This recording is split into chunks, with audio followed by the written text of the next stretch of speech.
اچھا مفتی صاحب، یہ میدان عرفات میں جو خیمے بنے ہوئے ہیں یا مینا میں جو بنے ہوئے ہیں، مینا میں تو زیادہ خوبصورت بنے ہوئے ہیں کیونکہ 3-4 راتوں وہیں آنا جانا لگا رہتا ہے. تو یہ پہلے کیسے ہوتا ہوگا؟ کس طرح کے خیمے ہوں گے؟ اب تو ایئر کنڈیشن خیمے ہیں، چادروں سے غالیچوں تک یعنی کہ قالین تک بات آ گئی ہے. عرفات میں بینکٹ بنے ہوئے ہیں. تو یہ پہلے کیسے لوگ حج کرتے ہوں گے؟ ہم تو بڑا آرام سے حج نہیں کر رہے. پانی بھی موجود ہے، ٹھنڈا گرم ہر طرح کا، اور پانی اڑایا بھی جا رہا ہے. دیکھیں آپ مناظر میں بھی دیکھیں، گرمی کی وجہ سے حاجیوں کو تکلیف نہ ہو تو اسپرے کیا جاتا ہے، شاور کیا جاتا ہے. تو پہلے کیسے کرتے ہوں گے لوگ؟ جی قبلہ، یہ ہزاروں سال یعنی قدیمی یہ سمجھ لو کہ یہ عرفات کا جو میدان ہے وہ اسی طریقے سے سجتا اور دھجتا تھا. آج تو ڈیجیٹل دور ہے، ہاں بہت سی سہولیات فراہم کی جا رہی ہیں، اور آگے جو آگے کا وال شروع ہوگا تو یعنی اس کے لیے تو بہت زیادہ پیش گوئیاں موجود ہیں. شروع کی دہائی کے اندر جو عرفات کا جو منظر تھا وہ بڑا دل فریب اور بہت سخت حالات کے پیش نظر تھا. آج تو ہمیں ہر چیز مہیا ہونے کے باوجود پھر ہماری زبان پر شکر کا لفظ نہیں آتا. فوراً ہم اگر حج پر جاتے ہیں یا جیسے مقام مینا میں پہنچتے ہیں یا عرفات میں پہنچتے ہیں تو وہ آپ نے دیکھا ہوگا کہ شروع میں گھستے ہی جو ہے نا وہ خیمے ٹھنڈے نہیں ہوتے، اور باقاعدہ ان کے اوپر پانی ڈالا جا رہا ہوتا ہے ان کو ٹھنڈا کرنے کے لیے. لیکن جیسے جیسے وقت گزرتا جاتا ہے تو اس کی ٹھنڈک، اس کی کولنگ میں اضافہ ہوتا چلا جاتا ہے. تو اگر ہم ہزاروں سال پہلے دیکھیں تو یہی تپتی ہوئی صحرا ریت جس کے اوپر حجاج اکرام اس وقت کی دھوپ کے اندر بیٹھ کر اللہ کو یاد کرتے تھے. اس وقت یہ خیمے کا کوئی کانسیپٹ نہیں تھا، اس وقت کوئی سایہ کا کوئی کانسیپٹ نہیں تھا، کوئی کچھ نہیں تھا. دیسی سسٹم، خیمہ بھی ایک چادر اوپر ڈال لی چلے بھائی، وہ بھی اللہ ماشاءاللہ کسی کے پاس اگر کپڑا اضافی ہے تو وہ کچھ نہ کسی طریقے سے وہ اس کا سایہ کر لیا کرتا تھا. لیکن دیکھا یہ گیا، جو کتابوں کے اندر ہم نے مطالعہ کیا اس کے اندر ہوتا یہ تھا کہ لوگ اگر چمڑی سے سفید جاتے تھے، جب وہ حج کا پروسیس پورا کر کے اپنے اپنے شہر وطن پہنچتے ہیں تو ان کی چمڑی جو سفید ہوتی تھی وہ بلیک میں تبدیل ہو جائے کرتی تھی. وہ وہ حج کا ایک معنی جلا کر رکھنا بھی ہے. حج کے امام رازی رحمۃ اللہ علیہ نے 72 معنی لکھے ہیں. اچھا، لفظ حج کا. تو حج کا ایک معنی ہے اپنے آپ کو جلا دینا. تو آج تو وہ سسٹم نہیں پائے جاتے. آج تو جدید دور ہے اور جدید سے جدید جو سسٹم کے اندر تبدیلیاں آتی رہی ہیں اور آتی رہیں گی. لیکن اس دور کو اگر ہم یاد رکھیں، کیونکہ اس وقت یہ کہا جا سکتا ہے عام طور پر کہ اس وقت ایمان پکے تھے، ایمان مضبوط تھے، ارادے بڑے مضبوط تھے. جب حج کے لیے آتے تھے تو حج آنے سے پہلے 6 مہینے لوگ اپنے آپ کو تیار کرتے تھے. کیا بات! آج تو حج کے لیے اتنا آسان ہے کہ بس بندے کو پتہ نہیں ہے کہ وہ حج پہ کب جا رہا ہے. یعنی گھر سے نکلا تو اے سی والی گاڑی میں، ایئرپورٹ گیا تو سینٹرل اے سی، ایگزیکٹلی. دوبارہ چلا گیا پلین میں اے سی، اترا تو لاؤنج میں اے سی، اور پھر سارا اے سی چل رہا ہے. جو مزہ اے سی حج کیا آپ نے آج کل، تو اس لیے اتنی فرصت ہو گئی کہ تکلیف تو ہے نہیں. تو پھر کہا کہ چلو موبائل بھی دیکھ لیتے ہیں. موبائل دیکھا تو فیس بک پہ چلے گئے، یوٹیوب پہ چلے گئے. پھر سارے وہ جو گائیڈ ہوتے ہیں وہ فضائل بیان کر رہے ہوتے ہیں، استغفار کیسے کرنی ہے، موصوف لگے ہوئے ہیں اس میں. میں بدگمانی نہیں کر رہا، لیکن دیکھیں جو تیاری کر کے جاتا ہے نا، اور جو اپنے آپ کو انوالو کر کے حج کے سفر میں جاتا ہے، اس کے حج کا کمال اور اس کی کیفیت دوسری ہے. اگر آپ اس کو ایک فیسٹیول سمجھ کے چلیں گے کہ چلے یار جیسے پیرس جا رہے ہیں، یو کے جا رہے ہیں، ہالینڈ جا رہے ہیں، امریکہ گھومنے جا رہے ہیں، دبئی جا رہے ہیں، ایسے ہم جا رہے ہیں 12-15 دن نکالیں گے، تو بھی آ رہا ہے نا، چلو پھر رات کو کہاں ملیں گے؟ بولے اس ہوٹل میں ملیں گے، وہاں گپے لگا رہے ہیں. تو یہ اس لیے ہو رہا ہے کہ حج آرام دہ. جس حج کا مفتی صاحب تذکرہ کر رہے ہیں وہ اونٹوں پہ ہو رہا ہے، ماں اوپر بیٹھی ہوئی ہے، بیٹا چلا رہا ہے، باپ کو کندھے پہ بھی اٹھانا پڑ رہا ہے. نہ ویل چیئر ایسی تھیں، نہ کچھ کوئی اور نظام تھا. سفر جو ہوتا وہ اونچا نیچا ہوتا تھا، اونچا نیچا. اور یہ جو پاؤں کے تلوے ہیں یہ گرم زمین سے، اس کی کیا کیفیت اور حال ہوتا ہوگا. میرے پیچھے آپ دیکھ رہے ہیں مناظر چل رہے ہیں تو آپ دیکھیں کہ چھتریاں بھی ہیں، اور بالخصوص حرم کے دونوں حرم جو ہیں، مسجد نبوی، مسجد حرم، اس کے تو فرش میں آٹومیٹک ٹھنڈک کے آلات لگے ہوئے ہیں، تو وہ زمین بھی ٹھنڈی ہے. اور کوشش کی جاتی ہے کہ حاجیوں کو تکلیف نہ ہو. پہلے کیا ہوتا ہوگا؟ اچھا اب تو بیماری سے بچاؤ کے ٹیکے لگتے ہیں، ویکسینیشن ہوتی ہے. پہلے اسی حالت میں لوگ جاتے تھے. مجھے بچپن میں یاد ہے میری نانی وغیرہ گئی تھی تو وہ بحری جہاز سے جاتے تھے. تو کیا منظر ہوتا تھا، پوری فیملی چھوڑنے جا رہی ہے، آخر میں جب وہ چلنا شروع ہوتا تھا جہاز تو دور سے سب کہتے تھے نانی جا رہی ہے، امی جا رہی ہے، اور پتہ نہیں 7 8 9 دن کا یا 5 دن کا سفر ہوتا ہوگا، اسی میں نمازیں، اسی میں کھانا پینا ہے، وہی ہچکولے بھی کھا رہی ہوگی کشتی جہاز جو بھی آپ کہہ لیں. تو آج کا سفر آرام دہ ہے تو پھر زیادہ آپ کو چانسز ملتے ہیں، زیادہ مواقع ملتے ہیں کہ آپ اچھے طریقے سے حج کر سکیں. بہت جی اس وقت مشقت تھی، عمل کی زیادتی کثرت پر تھی. ہاں آج بہت سہولتیں ہیں لیکن عمل نہیں. عمل نہیں، لیکن کوئی بات نہیں، ہو تم پھر بھی حاجی، ہاں دعائیں تمہاری اس کے باوجود بھی قبول ہو. کیوں کہ اللہ تعالیٰ رحمان الرحیم ہے. اچھا مفتی صاحب ذرا بات کرتے ہیں قربانی پر. یہ حج کے مناظر بھی اور اس پر بھی ہم گفتگو کرتے رہیں گے بیچ میں. اس پر بہت گفتگو ہو رہی ہے کہ لوگ دکھاوے میں زیادہ آ گئے. آپ کیا کہتے ہیں، نیت پہ چھوڑا جائے، اصلاح کی جائے، بدگمانی کی جائے، طنز کیا جائے، میرا جانور سب سے بڑا ہونا چاہیے اس محلے کا، پھر اس کے آگے پیچھے لائٹیں ہوں، وہ ڈسکو لائٹیں بھی لگ رہی ہیں، چائنا کی لائٹیں بھی لگ رہی ہیں، پھر تصویریں ہو رہی ہیں، کوئی لیٹ کے بنا رہا ہے، کوئی چڑھ کے بنا رہا ہے، پھر بچے کے ہاتھ میں رسی دی جا رہی ہے، خواتین کے ہاتھ میں رسی دی جا رہی ہے، اس کی ویڈیوز بنائی جا رہی ہیں.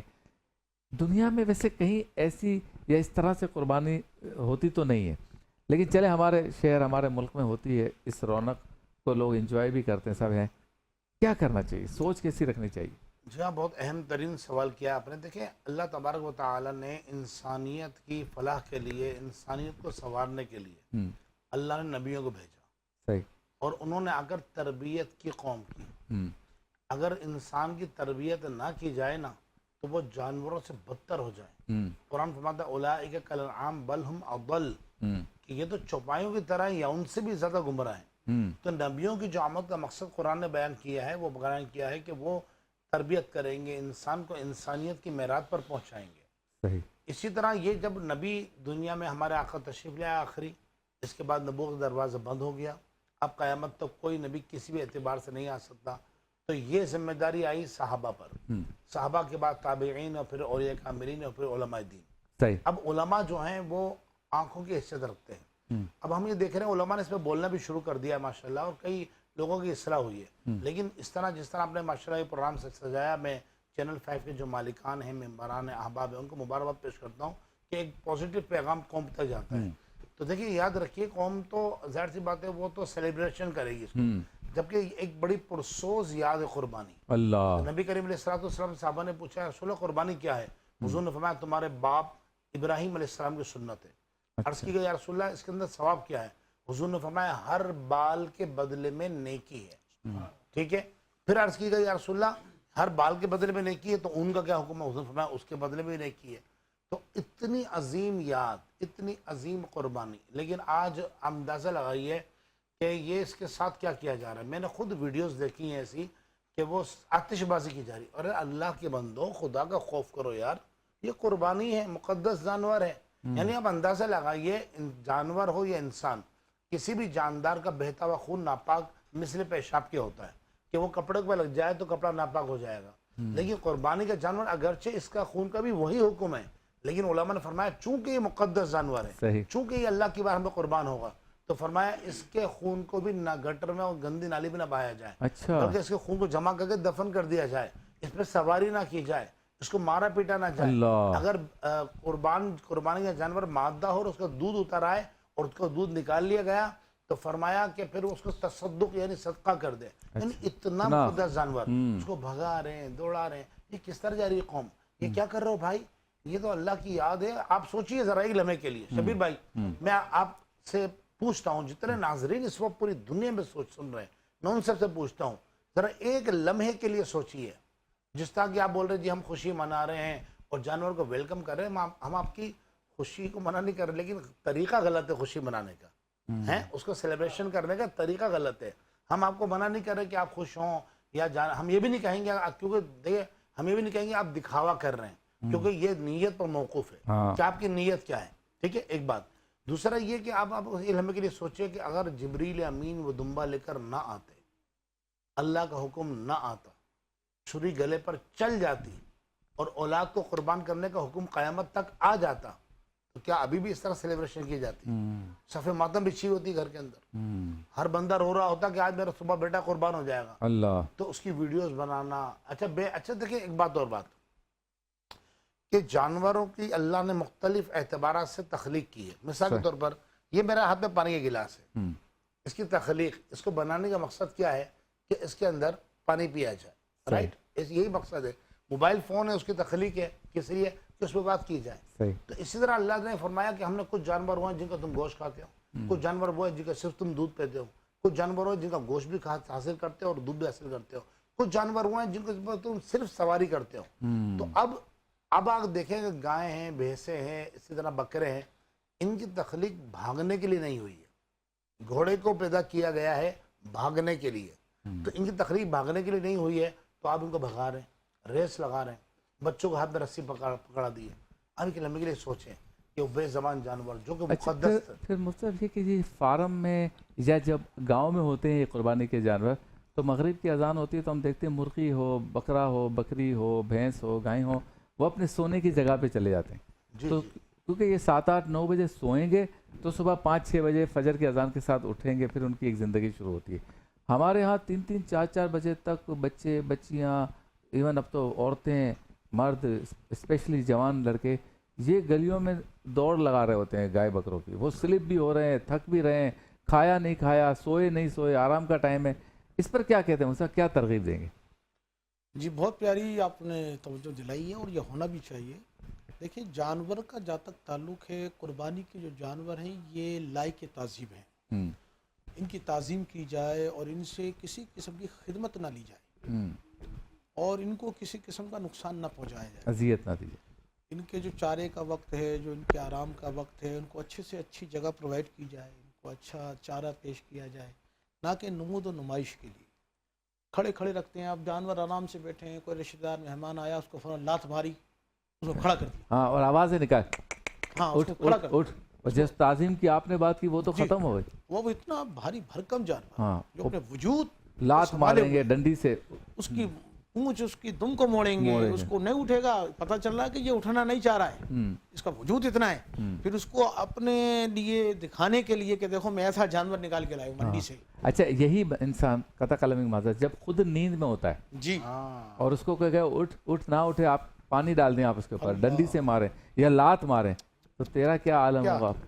اب تو جانور کے ساتھ ایسا کر رہا ہے. اللہ. اب دیکھیں نا جانور یہ سلوک کرنا، آیا ایک جانور کے لیے ہم لاکھ روپیہ خرچ کر رہے ہیں، 10 لاکھ روپے، 20 لاکھ روپے، یہ معمولی بات نہیں ہے.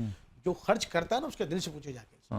اور یہ جو ہم بدگمانیوں کے دفتر کھولتے ہیں، یہ دکھاوے، یہ تو دلوں کے حالات تو اللہ جانتا ہے، ہم ترغیب دے کس کے سکتے دل میں ہیں، کیا ہے. ترغیب دے سکتے ہیں کہ اب آپ ظاہر سی بات ہے جو بڑا جانور لایا، بھاری بھرکم لایا، اس کو کمرے میں سے تو رکھنے سے نہ کہ گھر کی 4 دیواری میں رکھے، لیکن وہ دروازے میں بندھے گا، 4 آدمی آئیں گے اس کو دیکھیں گے.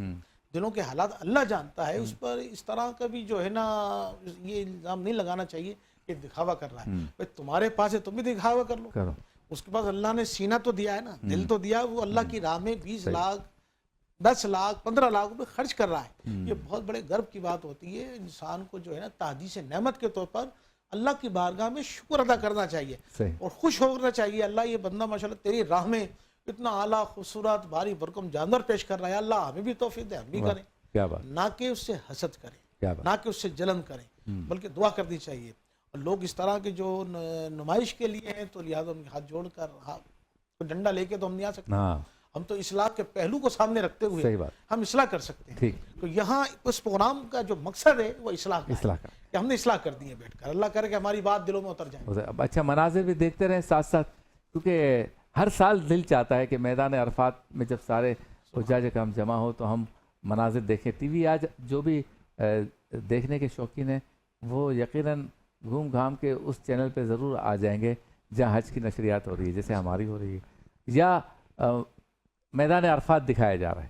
کیونکہ آج کے دن کی اپنی ایک کیفیت ہے. کیا بات. اور میں آپ لوگوں کو مشورہ دوں گا کہ جب عرفات لائیو آپ دیکھ رہے ہیں نا تو وہاں جب مغرب ہونے والی ہو اس وقت ضرور دیکھیں.